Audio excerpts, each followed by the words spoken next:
بسم الله الرحمن الرحيم.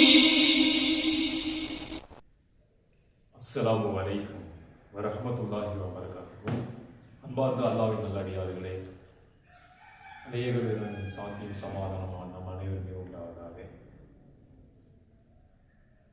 ஒரு முறை நபிகள் நாயகம் ஸல்லல்லாஹு அலைஹி வஸல்லம் அவர்கள் மக்காவின் சாலையில் பயணம் செய்து கொண்டிருக்கும் பொழுது ஜும்தான் என்கின்ற ஒரு மலைப்பகுதியை அடைகிறார்கள். அந்த மலைப்பகுதியை அடையும் பொழுது தன்னிடம் இருக்கக்கூடிய சஹாபாக்களிடம் கூறுகிறார்கள், இதுதான் ஜும்தான் மலை, இது தனித்து விட்டவர்கள் வெற்றி பெற்று விட்டார்கள் அப்படின்னு சொல்றாங்க. அப்போ சஹாபாக்களுக்கு அது என்னன்னு புரியல, தனித்து விட்டவர்கள் யார் என்று. அப்ப கேட்கிறாங்க, யார் ரசூலுல்லாஹ், அல்லாஹ்வின் தூதரே, தனித்து விடப்பட்டவர்கள் யார் அப்படின்னு கேட்கும்பொழுது,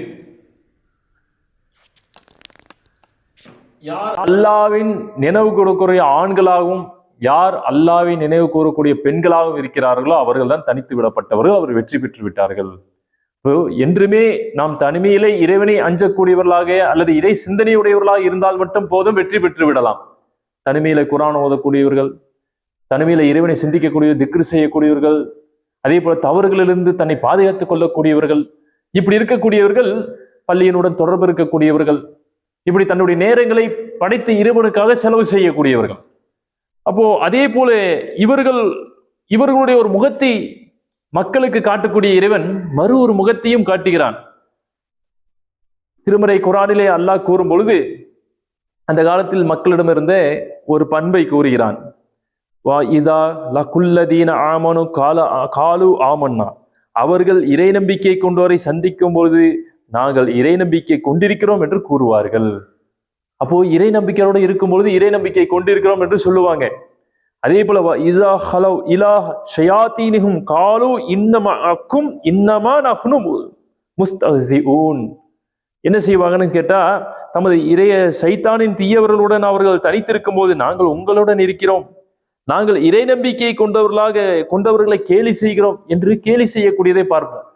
இன்னைக்கு சத்தியத்திற்கு மிகப்பெரிய எதிரி சொல்லுவாங்கன்னு கேட்டீங்கன்னா, இந்த சத்தியத்திற்கு எதிராகவே இந்த சமுதாயத்திலே நம்மளால் பார்க்க முடியும். தர்கா வழிபாடு கிடையாது, படைத்த இறைவன் ஒருவன் தான் என்று சொல்லக்கூடிய இடத்திலே நம்முடன் இருக்கக்கூடியவர்கள், நம்முடன் பயணம் செய்யக்கூடியவர் என்று நினைத்துக் கொண்டிருப்போம். ஆனா மறைவான ஒரு வாழ்க்கையில் அவர்களுடைய வாழ்க்கை எப்படி போயிட்டு இருக்குன்னு சொன்னா, இணைவைத்தல் காரியங்கள் போய் கொண்டிருக்கும். இப்படியெல்லாம் நம்ம பார்க்கிறோம்.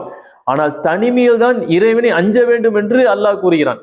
அப்போ அவங்க சொல்லக்கூடிய வார்த்தையை பாருங்க, இதா லகுல்லதீன ஆமனு காலு ஆமன்னா, நாங்கள் இறை நம்பிக்கையாளர்களும் நாங்களும் இறை நம்பிக்கையாளர்கள் என்றுதான் அவர்கள் தங்களை அடையாளப்படுத்துவார்களே தவிர, அவருடைய செயல்பாடுகள் பின்னாடி செல்லும் பொழுது எப்படி ஆகிவிடும், அவருடைய செயல்பாடுகள் இந்த மாற்றத்துக்கு மாற்றமாக மாறிவிடும். ஆகவே இந்த உலகத்துல ரெண்டு முகங்களை நமக்கு படைத்த இறைவன் காட்டி விடுகிறான், ஒன்று முகம், இன்னொன்று முகமூடி. இப்ப நாம் எது முகம் எது முகமூடி என்று தெரிந்து கொள்ள வேண்டும் என்றால், நாம் சத்தியத்தின் பால் தெரிந்து கொள்ள வேண்டியதாக இருக்கிறோம். குறிப்பாக இந்த உலகத்திலே மிகப்பெரிய நல்ல சிறந்த படிப்பு என்று சொன்னால் அது ஈமானை பெற்றெடுப்பது. இஸ்லாம் என்பதை நம்ம இறைவன் ஒருவன் என்று கற்றுக்கொள்கிறோம் இல்லையா, அதை விட சிறந்த கல்வி இல்லை. அதனால்தான் மௌத்தவமோடு லா இலாஹ இல்லல்லாஹ் என்று சொல்லிக் கொடுங்க, நாளை வெற்றியாளர் அவர்கள் தான். அதே போல மிகப்பெரிய சம்பாதியம் என்று சொன்னாலும் அதுவும் இதுதான், எது ஈமான் தான். ஒருத்தர் ஈமானின் நஷ்டப்பட்டு விட்டார் என்று சொன்னால் இந்த உலகத்தில் அவருக்கு பயன் அளிக்கிறதோ இல்லையோ, மறுமையில் அவர் நஷ்டப்பட்டு விடுகிறார். ஆகவே படைத்த இறைவன் கூறக்கூடிய வார்த்தையை நாம் சிந்தித்து பார்க்க வேண்டும். நபிகள் ஸல்லல்லாஹு வாழ்க்கையிலே தனித்து விடப்பட்டவர்கள், தன் இறைவனை நினைக்கக்கூடிய ஆண்கள் பெண்கள் என்று சொல்றாங்க, அந்த வரிசையில் நாம் வர வேண்டும். அது ஒரு முகம். ஆனால் இன்று அப்படியே சத்தியத்துக்கு மாறாக நடக்கக்கூடியவர்களை பார்க்கிறோம் இல்லையா, அந்த சத்தியத்திற்கு மாறாக நடக்கக்கூடியவர்கள் சமுதாயத்துடன் இருக்கும்போது சரியாதான் இருக்காங்க, சமுதாயத்தை விட்டு பிரிந்து செல்லும் போது தனிமையில் தன் இறைவனை அஞ்சக்கூடியவர்களாக இருப்பதை மறந்து விடுகிறார்கள். ஓகேவே, அந்த ஒரு செய்தியை நாம் மனதிலே வைத்து, ஆகவே நம்முடைய செயல்பாடுகளை படைத்த இறைவனுக்காக நாம் அமைத்துக் கொள்ள வேண்டும் என்று சொன்னால், தனிமையில் தன் இறைவனை அஞ்சக்கூடியவர்களாக இருக்க வேண்டும்.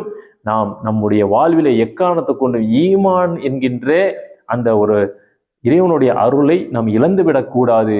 ஆகவே என்றுமே நாம் வாழும்பொழுது படைத்த இறைவனுக்கு அஞ்சக்கூடிய நல்ல மக்களாக இருக்க வேண்டும். மரணிக்கும் பொழுது நல்ல ஒரு முஸ்லீமாக மரணிக்க வேண்டும். ஆகவே நம்முடைய முகம் எது முகமுடி எது என்பதை தெரிந்து அது சரியான வகையிலே நம் வாழ்வை அமைத்துக் கொள்ளக்கூடியவர்களாக இருக்க வேண்டும்.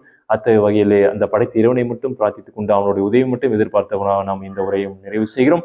வாஹிர் தாவானா அல்ஹம்துலில்லாஹி ரப்பில் ஆலமீன். அஸ்ஸலாமு அலைக்கும் வரஹ்மத்துல்லாஹி வபரகாத்துஹு.